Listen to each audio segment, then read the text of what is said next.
عايزك بقى تستعد عشان هنغوص في اعماق اشهر حركات المصارعه اللي موجوده في الدبليو دبليو اي، واللي بتخليه اكبر شو مليان اثاره وتشويق في العالم كله. اول حركه معانا وهي السوبلكس، ودي تعتبر تاني اشهر حركه موجوده في المصارعه، واسمها جاي من كلمه فرنسيه معناها مرونه. ولما المصارع بيحب يدشمل حد في الحلبه بيمسك زميله من ورا وبيقع بيه.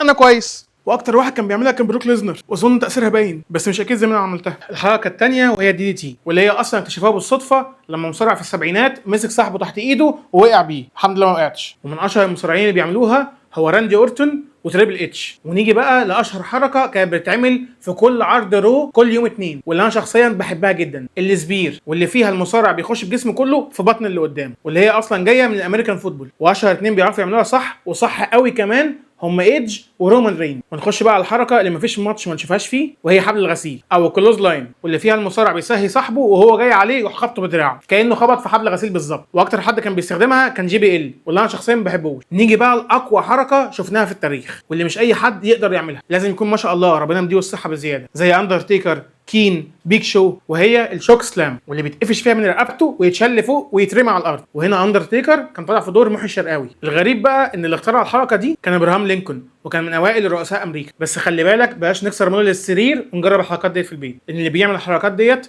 ناس بروفيشنال ومتدربين عليها. وبكده تكون خلصت الحلقه. وقبل ما تمشي قول لي في التعليقات انت عملت انهي حركه من دول مع اخوك الصغير. وما تنساش بقى اللايك والسبسكرايب، ظبطني ها.